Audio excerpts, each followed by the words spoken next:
बहू के हाथ। घर की बहू शीना को इस बात का बड़ा घमंड था कि जिस काम में वो हाथ डालती थी वो काम अच्छा हो ही जाता है।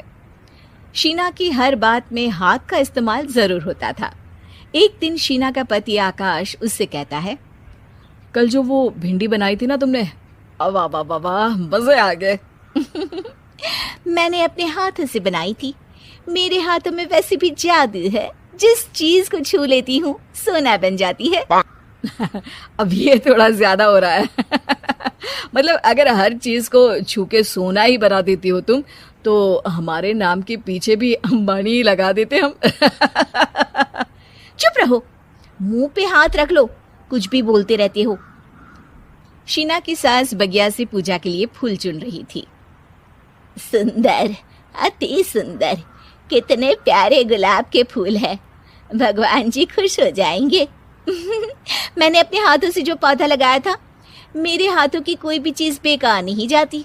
हाँ बेटा, सही कह रही है। इसीलिए तो तुम्हारे पिताजी से मैंने अपने बेटे के लिए तुम्हारा हाथ मांगा था। और उन्होंने हाथों हाथ में मेरा हाथ आपकी बेटी के हाथ में दे भी दिया था। हाँ बेटा, वो तो है, पर मुझे ये बता, तू ये हर बात में हाथ क्यों बीच में लेकर आती है?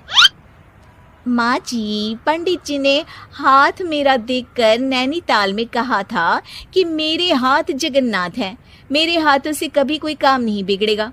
तो मेरे हाथों की तारीफ तो मुझे करनी पड़ेगी ना। हाँ हाँ, ठीक ही कह रही हो वैसे। तो मिलाओ हाथ इसी बात पर। शीना को न सिर्फ इस बात पे गर्व था कि उसके हाथ से सब अच्छा होता है, बल्कि घर के सारे काम भी वो पहले अपने हाथ से करती, फिर कोई दूसरा उन कामों को कर पाता। एक दिन शीना कपड़े धो रही थी। अरे घर में वॉशिंग मशीन है तो सही, खुद क्यों थक रही हो? कपड़े पहले मेरे हाथ से धुलेंगे, फिर वॉशिंग मशीन से। पहले हाथ की सफाई, फिर मशीन की धुलाई। अगर आज डाकू गब्बर सिंह होता ना, तो वो ये हाथ मुझे दे दे ठाकुर तुमसे जरूर कहता, और मैं तो दिलवा भी देता तुम्हारे हाथ। हर एक काम में हाथ बटाओ, ज्यादा जुबान न चलाओ, वरना दूंगी एक उल्टे हाथ से। क्या दोगी? कपड़े दूंगी, लो निचोड़ो। ऐसे ही एक दिन, अरे बहू, ये सोफे पर चढ़कर हाथ से पंखा क्यों घुमा रही हो? माँ जी, क्योंकि मेरे हाथ से घूमेगा तो ज्यादा अच्छे से हवा देगा। अरे बेटा, फिर तो तुम गाड़ी का पहिया भी हाथ से घुमा के मायके जाया करो। एक बार आकाश ने घर पर कार लाने की बात छेड़ी। माँ, सोच रहा हूँ कि एक कार लेकर आता हूँ। ले ले बेटा, क्यों नहीं? अरे पैसे हो तो हवाई जहाज भी ले लेना।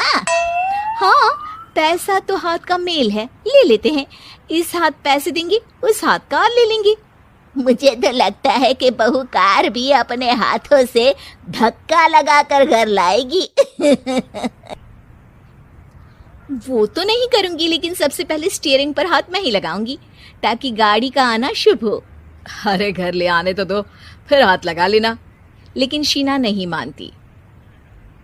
अगले दिन ही सब कार लेने जाते हैं। शीना सेल्समैन से कहती है, भैया ये कार बहुत पसंद है, पैक कर दो। अरे ओ भाग्यवान, 2 मीटर कपड़ा नहीं है जो पैक करवा ले, जरा चला कर तो देखने दो। यस सर, बिल्कुल, टेस्ट ड्राइव कीजिए ना।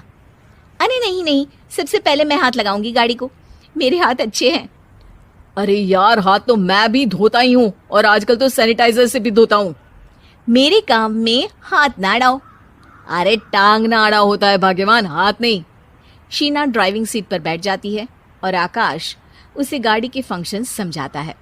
देखो शीना, ध्यान रखना, ये है स्टीयरिंग, इससे राइट लेफ्ट जाएंगे। ये है एक्सेलरेटर, इससे स्पीड कंट्रोल कर सकते हैं। और उसी के पास में है ब्रेक, जो तुम्हारी जुबान में शायद मिसिंग है। ठीक है, ज्यादा भी सिखाने की जरूरत नहीं है। मेरी माँ तो कहती है कि मैं अगर अपनी शुभ हाथ लगा दूं तो जग घूम जाए। तो ये स्टीयरिंग क्या चीज है? शीना गाड़ी स्टार्ट कर देती है और स्टीयरिंग को घुमाते हुए एक्सेलरेटर पर धीरे से पैर रखती है और शोरूम के बाहर के एरिया में ही गाड़ी घूमने लगती है, जहाँ दूसरी गाड़ियाँ भी रखी हैं। देखा मेरे हाथों का कमाल। अब ब्रेक दबा दो, आगे गाड़ी है। शीना आगे गाड़ी देखकर घबरा जाती है और पाँव गलती से एक्सीलरेटर पर पड़ जाता है। कार आगे खड़ी एक बड़ी गाड़ी में घुस जाती है। दोनों कार से उतरते हैं। सेल्समैन भागते हुए आता है। अरे 7 लाख की गाड़ी खरीदने आए थे और 15 लाख की गाड़ी ठोक दी। Oh my God. आकाश की माँ, आकाश और शीना घबरा जाते हैं। इतना सारा पैसा कहाँ से आएगा? तभी वहाँ मैनेजर भी आ जाता है। पूरा माजरा समझता है। अरे टेंशन मत लीजिए, गाड़ियों का इंश्योरेंस था। आप जो कार लेने आए थे वही खरीद लीजिए। पर मैडम, जब तक आप सीख ना ले तब तक गाड़ी मत चलाइएगा। अभी तो आपने गाड़ी बस ठोकी है, जिसका बीमा भी था, लेकिन सड़क पे चलते हर इंसान का बीमा नहीं होता।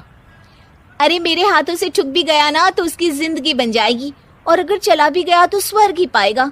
मैनेजर साहब, मेरे हाथ में कोई दिक्कत नहीं है, वो तो बस पाँव गलत जगह पर चला गया था।